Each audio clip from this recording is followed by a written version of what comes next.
Hello दोस्तों, welcome to my YouTube channel agriculture classes.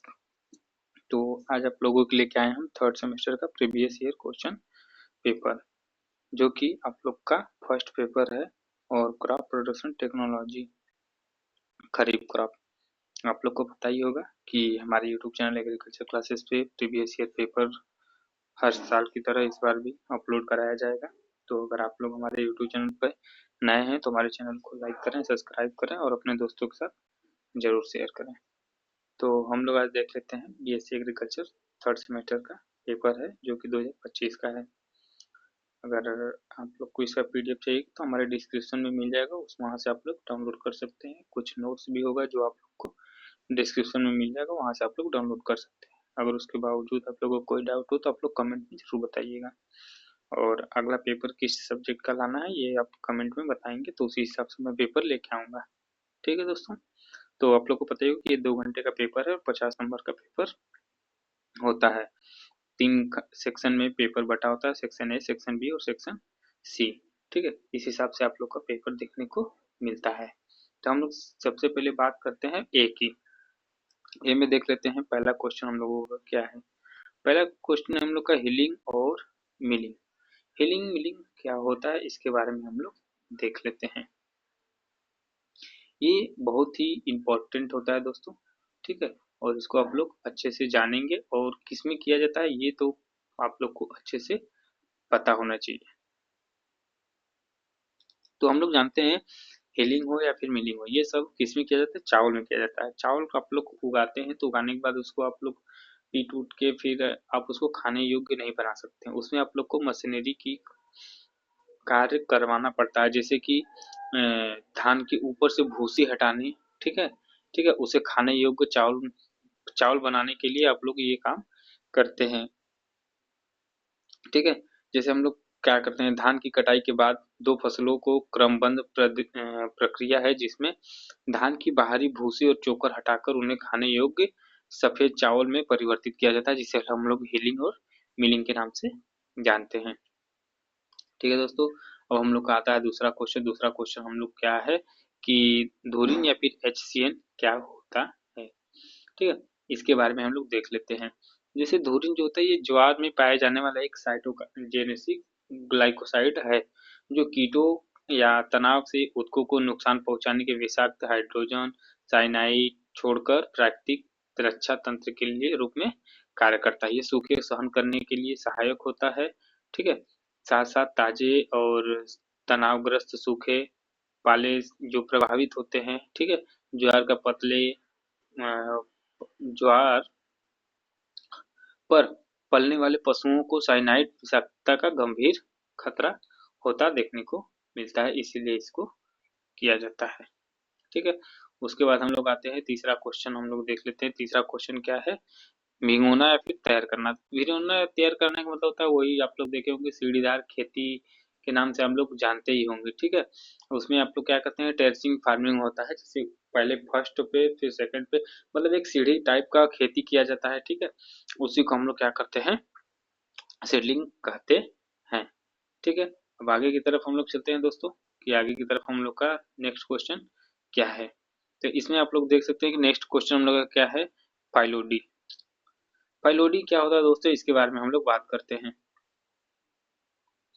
तो phyllody की हम लोग बात करते हैं तो देखिए, 2 नंबर का क्वेश्चन है, अगर बहुत ज्यादा लिखने का कोई मतलब होता नहीं है, आप लोग कम से कम शब्दों में अपने बातों को लिखेंगे तो उतना ही अच्छा नंबर आप लोग को देखने को मिल जाता है। फाइलोडी जो होते हैं कृषि एवं फाइटोप्लाज्म के कारण होने वाला एक विनाशकारी रोग है, जिसमें पुष्पीय भाग हरे पत्ते जैसी संरचनाएं में परिवर्तित हो जाती हैं, और जिनमें बांझपन और उपज में भारी हानि मिलती है। इसमें 60% तक हो जाती है तिल में। ठीक है, इसीलिए इसको हम लोग कहते हैं। उसके बाद आता है राइजोबियम कल्चर। राइजोबियम कल्चर की हम लोग बात करते हैं तो दोस्तों, राइजोबियम कल्चर क्या होता है। राइजोबियम कल्चर वह कल्चर होता है जिसे हम लोग चने में ही ज्यादातर हम लोग देखने को मिलता है। ठीक है, और इस कल्चर में आप लोग देखेंगे दोस्तों कि जो उसके जड़ें होती हैं जो गांठे की तरह दिखती हैं, उसी को हम लोग राइजोबियम कल्चर करते हैं। और ये करने से फायदा क्या होता है दोस्तों, इससे उसमें एक नाइट्रोजन फिक्सेशन अच्छे से हो पाएगा। ठीक है, उसके साथ साथ उसमें और भी कुछ गतिविधियां होती हैं जो कि नाइट्रोजन फिक्सेशन अगर अच्छे से कर पा रही है कोई क्रॉप, तो उसका जो मतलब फ्लावरिंग फ्रूटिंग होगा वो अच्छा देखने को हम लोग को मिल जाता है। ठीक है दोस्तों, अब आगे की ओर चलते हैं। हम लोग का आगे की ओर क्वेश्चन का हम लोग का क्या क्वेश्चन है, इसको हम लोग देख लेते हैं। तो दूसरा क्वेश्चन चलते हैं सेक्शन बी की तरफ। सेक्शन बी में शॉर्ट आंसर टाइप क्वेश्चन हम लोग को देखने को मिलता है, जिसमें 6 क्वेश्चन होते हैं, 4 क्वेश्चन करना होता है, प्रत्येक क्वेश्चन 5 नंबर का होता है। तो सबसे पहले हम लोग का पहला क्वेश्चन होता है, धान धान की पौध तैयार करने की विधियों को विभिन्न कौन सी संक्षेप में वर्णन, what are the different method of raising rice nursery explain brief. मतलब हम लोग को नर्सरी तैयार करना है किसकी, राइस की, यानी कि चावल यानी कि धान। अब इसकी नर्सरी तैयार करना दोस्तों तो बहुत ही आसान होता है। कौन से मेथड से हम लोग कर सकते हैं, जैसे एक पहले आता है वेट बेड। ठीक है, वो एक नर्सरी का होता है तैयार करने का। ड्राई बेड, डेपोइंग मैट बेड जिसे हम लोग कहते हैं। ठीक है, मॉडिफाई मैट होता है एक, और एक बबल ड्राई होता है। ये हम लोग कह सकते हैं कि ये जो मेथड होते हैं इसमें हम लोग, जैसे कि आप लोग एक स्थान से दूसरे स्थान से ले जाते हैं, तो कोई गांव में देखेंगे कि छोटे छोटे बीजों को लगा दिया जाता है, उसको उठा के दूसरे जगह ले जाता है। तो यहाँ पे आप लोग टेक्निकल सब्जेक्ट पढ़ रहे हैं, तो इसमें एक होता है जैसे हम बताएं ना, गीली क्यारी सूखी क्यारी, यानी कि चटाई, जैसे चटाई पे हो जाएगा एक ही में सब चिपका रहेगा। ठीक है, और एक स्थान से जाके दूसरे स्थान पे हम लोग रख देते हैं। ठीक उसी तरह ये नर्सरी होता है दोस्तों। ठीक है, अब आगे की ओर चलते हैं। अरहर के साथ अंतर सस्यन के, देखिए अब इंटरक्रॉपिंग होता क्या है इसके बारे में आप लोग जानिएगा, और उसके बाद इसमें अंतर सस्यन के बारे में हम लोग को देखने को मिल जाएगा दोस्तों। तो सबसे पहले जान जाइए कि इसमें किसका दिया है, पिजन पी। ठीक है, पिजन पी मतलब होता क्या है और इसका साइंटिफिक नेम क्या होता है, इसके बारे में पहले आप लोग लिखेंगे, उसके बाद में इसके आगे लिखेंगे। जैसे कि हम लोग बात करते हैं अरहर के साथ अंतर सस्यन संभावनाओं का प्रकाश, describe the scope of intercropping with pigeon P.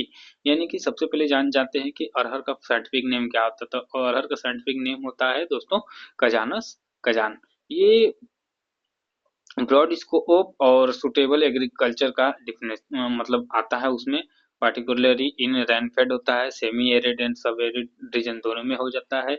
इसकी जो आप लोग देखेंगे लाइट वाटर एंड न्यूट्रिएंट्स भी अच्छी प्रकार से पाया जाता है इसमें। ठीक है, और इसके कुछ जो स्कोप होते हैं इसके बारे में हम लोग जान जाते हैं। जैसे स्कोप में ही इसमें स्कोप ही पूछा है और कुछ नहीं पूछा है। जैसे प्रोडक्शन और इकोनॉमिक्स न्यूट्रिएंट्स का भी इसमें बेनिफिट हो मतलब क्या नाम है आप लोग का स्कोप में देखने को मिल जाएगा। रिस्क मैनेजमेंट हो जाएगा, सॉइल इनहेंसमेंट हो जाएगा, वीड को हम लोग मैनेज कर सकते हैं, पोस्ट माइटिगेशन भी कर सकते हैं इसमें। ठीक है, इंटरक्रॉपिंग का मतलब होता है दोस्तों कि स्थान जो बचा हुआ स्थान उसका हम लोग उपयोग करते हैं, और पीजन पी में जो दूसरा क्रॉप लगा देंगे और हमारे सॉइल पे अच्छा प्रभाव पड़ेगा। ठीक है, वीड को हम लोग अच्छे से कंट्रोल कर पाएंगे, इसीलिए सब इंटरक्रॉपिंग किया जाता है। ये सब क्वेश्चन बहुत लॉन्ग क्वेश्चन होता है दोस्तों, अगर हम उतना लॉन्ग बताते चले जाएंगे तो वीडियो काफी लंबा हो जाता है। कमेंट आने लगता है कि आप कम से कम में बताइए, तो कोशिश हम करते रहते हैं कि कम से कम में बता देते हैं, और आप लोग इसको एक बार देख लीजिएगा अच्छे से। अरहर का वैसे आता रहता है हमेशा, खजान खजान, यानी कि अरहर के बारे में आप लोग अच्छे से कल्टीवेशन देख लीजिए।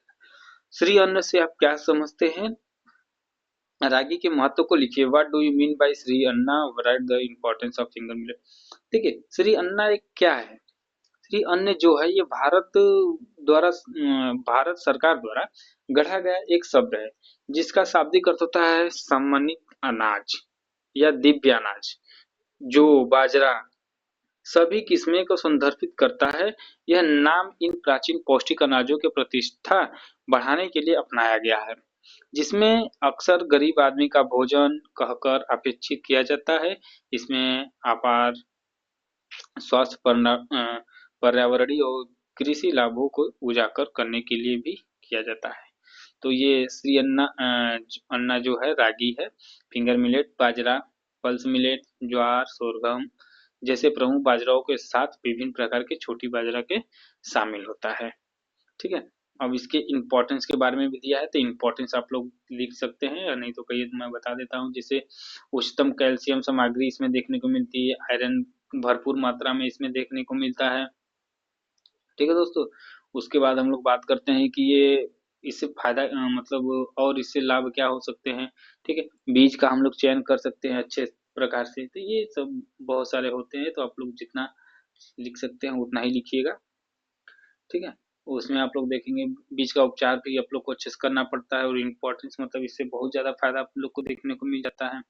डी का हम लोग बात करते हैं। ठीक है, डी वाला कपास की खेती का वर्णन के महत्वपूर्ण उन्नतशील प्रजातियों को बीज एवं खरपतवार के प्रबंधन। देखिए, describe cultivation of cotton given its importance, improve variety seed sowing and weed management. यानी कि सबसे पहले इसमें आप लोग को पूछा है कि कॉटन के बारे में आप लोग को इसमें पूछा गया। तो कॉटन में सबसे पहले हम लोग लिखेंगे कॉटन का साइंटिफिक नेम क्या होता है, जो कि गोसिपियम एसएसपी इसका नाम होता है, और इसको सफेद सोना के नाम से भी जाना जाता है। यह नकदी फसल में होती हैं। ये गर्म जलवायु, धूपदार जैसी अच्छी जल निकासी उपजाऊ के लिए मिट्टी में आवश्यकता होती है। ठीक है, इस तरह के हो जाते हैं। और इसके इम्प्रूव वैरायटी की हम लोग बात कर लेते हैं। हम लोग सबसे पहले बात करते हैं इस किस्मों का चयन हम लोग कहाँ से करते हैं। ठीक है, जैसे हम लोग सीड अच्छा क्वालिटी का लगाएंगे, लाएंगे मार्केट में, निराई गुड़ाई करेंगे मतलब अच्छे से फील्ड पे। और उसमें जो टैगिंग देखा जाता है, सीड लाने से पहले हम लोग को टैग देखा जाता है कि किस टैग का है, किस कंपनी का है, इसकी वैरायटी क्या है, इसकी इंपॉर्टेंस क्या है, ये कितना दिन तक डेवलप कर पाएगा, इसको नमी कैसी चाहिए, सब कुछ पैकेट पे आप लोग के देखने को मिलता है। ठीक है, अब उसके बाद इसमें दिया है कि इसके बुआई के बारे में भी इस कुछ दिया है। ठीक है, और इसका बुआई हम लोगों को कम कब करना चाहिए, इसके लिए भी हम लोग को ध्यान देना चाहिए। इसका सीड रेट कितना होता है, ये होता है। तो जैसे हम लोग कह सकते हैं संकर, अगर हम लोग हाइब्रिड वैरायटी लगाते हैं तो 2 से 4 केजी प्रति हेक्टेयर लगाएंगे। अगर वही नॉर्मल लगा दें तो 8 से 15 केजी लगाएंगे। ठीक है, तो इस हिसाब से हम लोग इसको लिख लेंगे। वही हम आगे की तरफ चलते हैं दोस्तों, कि आगे की तरफ हम लोग का क्वेश्चन क्या है कि अच्छा, इसका समय समय की हम लोग बात करते हैं ना, कि समय इसको कौन से समय में लगाया जाता है। जैसे कि हम लोग बात करते हैं तो इसको अप्रैल मई में लगाया जाता है। ठीक है, कहाँ पे, दक्षिणी उत्तरी भारत में।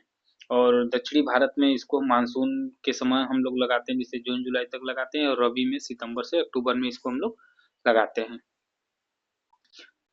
फिर आगे की तरफ चलते हैं। भारत में तिलहनी उत्पादन के कौन से अवरोध है, जिसे मूंगफली के सफेद गिडार के टिक्का बीमारी का प्रबंधन को कैसे करते हैं। देखिए, इसमें आप लोग को टिक्का डिजीज और ग्राउंड नट के बारे में अच्छे से लिखना है।